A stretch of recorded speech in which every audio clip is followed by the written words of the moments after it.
एक सुंदर से जंगल में रानो चिड़िया और उसका पति कालू कौवा रहा करते थे। उनके पास खाने को एक अनाज का दाना भी नहीं था।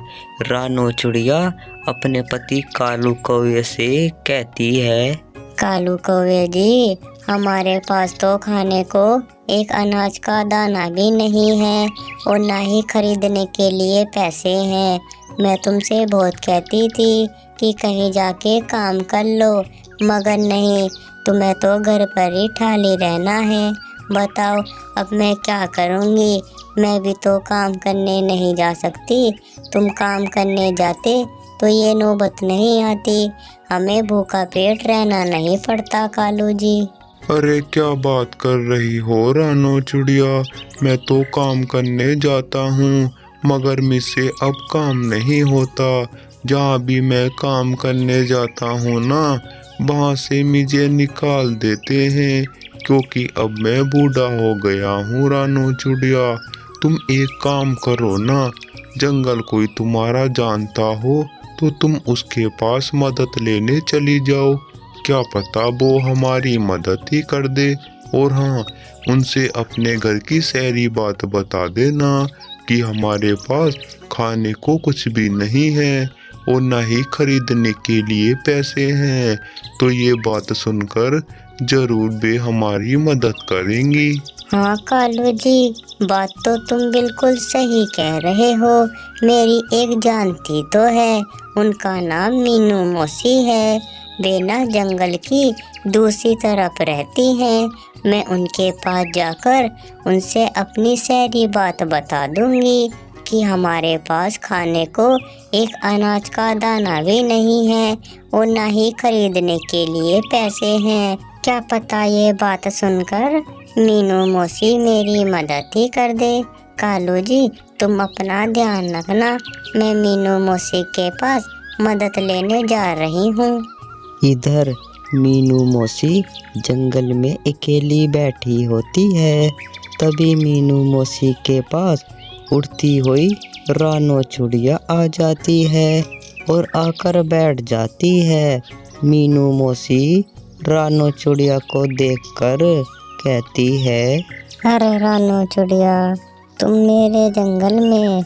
और बताओ रानो चिड़िया, तुम तो अपनी मीनू मौसी को बिल्कुल भूल ही गए। पता नहीं क्या हो गया तुम्हें। अन्नी तो तुम पहले मेरे साथ ही खेला करती थी। अब जब से तुम्हारी शादी हुई है ना, जब से तो तुम बिल्कुल मीनू मौसी को भूल ही गई हो। और बताओ, तुम्हारा पति कालू कौवा कैसा है? वे ठीक भी रहता है या नहीं? और बताओ रानो चिड़िया, तुम मेरे पास किसी काम से आई हो क्या? अरे ऐसी बात नहीं है मीनू मौसी, अब मुझको टाइम नहीं मिलता। तुम्हें तो पता है ना कि घर से फुर्सत बिल्कुल भी नहीं मिलती मीनू मौसी। मैं आपको भूली नहीं हूँ। मैं इस मारो आपसे मदद लेने आई हूँ। मीनू मौसी, हमारे पास ना खाने को एक अनाज का दाना भी नहीं है। मैं कालू कौवे से बहुत कहती थी कि जाओ जाकर कहीं कमा लो, मगर नहीं, कालू कौवा तो घर पर ही पूरे दिन ऐसे ही रहता है। बताओ मैं क्या करूँगी मीनू मौसी? हमारे पास तो खरीदने के लिए भी पैसे नहीं हैं। अच्छा रानो चिड़िया, ये बात है क्या? बताओ, तुम्हारे पास खाने को एक अनाज का दाना भी नहीं है। कोई बात नहीं रानो चिड़िया, मैं तुम्हारी ज़रूर मदद करूँगी। देखो, मैं तुम्हें ना राजमहल में लेकर चलती हूँ। वहाँ पर मिट्ठू महाराज से मैं सारी बात बता दूँगी। क्या पता वो हमारी बात सुनकर मदद ही कर दे, क्योंकि वो जंगल के सारे पक्षियों की मदद करते हैं, तो वे हमारी भी ज़रूर मदद करेंगी। रानो चिड़िया, अब चलो मिट्ठू महाराज के पास। इधर मिट्ठू महाराज अपने महल में आराम फरमा रहे होते हैं। तभी मिट्ठू महाराज के पास मीनू मौसी और रानो चिड़िया आ जाते हैं और आकर बैठ जाते हैं। मिठू महाराज मीनू मौसी को देखकर कहते हैं, अरे मीनू मौसी, तुम मेरे राजमहल में, क्या बात, जंगल में कोई परेशानी आ गई क्या जो तुम मेरे राजमहल में आई हो? और बताओ मीनू मौसी, जंगल में सब सही चल रहा है, कुछ गड़बड़ तो नहीं है जंगल में? मीनू मौसी, ये कौन है तुम्हारे साथ?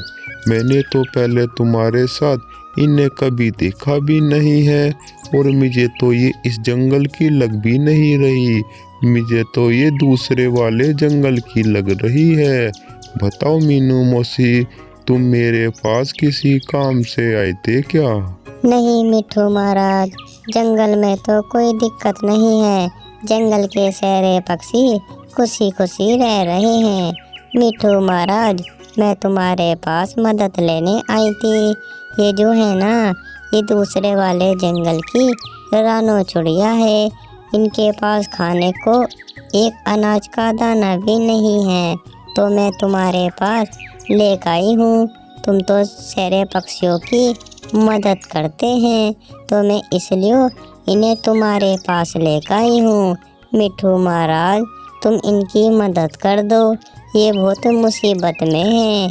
इन्होंने 4 दिन से कुछ नहीं खाया, और जो इनका पति कालू है ना, वे तो कहीं कमाने जाता भी नहीं। वे कहीं कमाने जाता तो इन्हें ये नौबत नहीं आती। मिठू महाराज, तुम इनकी मदद कर दो, बहुत ही मेहरबानी होगी आपको। अच्छा मीनू मौसी, ये बात है क्या? अरे कोई बात नहीं, मैं तुम्हारी दोस्त रानो चिड़िया की जरूर मदद करूँगा, क्योंकि ये मेरे पास इतनी दूर से मदद लेने के लिए आई है। अरे ओ कबूतर सिपाही, जरा मेरी बात तो सुनो। हाँ मिठू महाराज, क्या आज्ञा है, बताइए मुझको। अरे कबूतर सिपाही, देखो, तुम मेरे कक्ष में जाओ, उस कक्ष में एक आम रखा होगा, तुम उस आम को उठाकर यहाँ पर लेकर आओ। जाओ जल्दी से उस आम को लेकर आओ। कबूतर सिपाही उस आम को लेने चला जाता है और थोड़ी ही देर के बाद आम लेकर मिठू महाराज के सामने रख देता है। और मिठू महाराज मीनू मौसी से कहता है, अरे रानो चिड़िया, देखो, ये तुम आम ले जाओ और इस आम को ले जाकर अपने जमीन में रख देना। जैसे ही तुम इस आम के पास अगली सुबह आओगे तो तुम क्या देखोगे, ये आम एक पेड़ में बदल जाएगा और इस पर बहुत ही सुंदर सुंदर, बहुत ही घने सारे आम लगेंगे। ये ऐसा वैसा आम नहीं है, ये जादुई आम है। तुम जाओ, इसे ले जाकर अपने जमीन में रख देना। रानो चिड़िया अपने जमीन में आ जाती है और उस जादुई आम को भी अपने जमीन में रख देती है। इधर कालू कौआ अपने घर के अंदर बैठा हुआ रानो चिड़िया का इंतजार कर रहा होता है। तभी रानो चिड़िया उसके पास आ जाती है और आकर बैठ जाती है। कालू कौआ रानो चिड़िया से कहता है, अरे रानो चिड़िया, तुम कहाँ पर रह गए थे? तुमने तो आने में बड़ी देर कर दी। मैं तुम्हारा बाट बहुत ही देर से देख रहा हूँ। और बताओ रानो चिड़िया, तुम अपनी मीनू मौसी के पास गए थे, मीनू मौसी ने तुम्हारी मदद करी भी या नहीं, या मदद करने से मना कर दिया? बताओ, जल्दी से मुझको बताओ। बताती हूँ कालू जी, जरा 1 मिनट का सब्र तो रखो। देखो कालू जी, जैसे मैं अपनी मीनू मौसी के पास गई ना, मैंने उनसे मदद के लिए कहा, तो मीनू मौसी मुझे मिठू महाराज के पास ले गई। मिठू महाराज से मीनू मौसी कहने लगी कि हमारे पास खाने को कुछ भी नहीं है। तो मिठू महाराज ने एक जादुई आम दिया और कहा, कि इस आम को ले जाकर अपने ज़मीन में रख देना, और जैसे ही तुम अगली सुबह जाकर देखोगे तो वे आम के पेड़ में बदल जाएगा और इस पर तो बहुत ही प्यारे प्यारे आम लगे होंगे। कालू जी, अब तुम्हें अगली सुबह का इंतज़ार करना पड़ेगा। हम अगली सुबह जाकर देखेंगे कि हमारा जादुई आम का पेड़ उगता है या नहीं। अगली सुबह हो जाती है और दोनों ही अपने आम के खेत में आ जाते हैं और दोनों ही क्या देखते हैं कि उनका बे आम के पेड़ में बदल चुका होता है और उस पर प्यारे प्यारे सुंदर आम लगे होते हैं। ये सब देखकर दोनों ही बहुत ही हैरानी में पड़ जाते हैं। कालू कौवा रानो चिड़िया से कहता है, अरे रानो चिड़िया, देखो हमारे खेत में आम का पेड़ खड़ा है। ये तो जादुई आम का पेड़ है और इस पर देखो बहुत ही सुंदर सुंदर आम लगे हैं। मेरे तो अभी से ही मुंह में पानी आ गया। रानो चिड़िया, तुम जल्दी से एक टोकरी आम की तोड़ लो।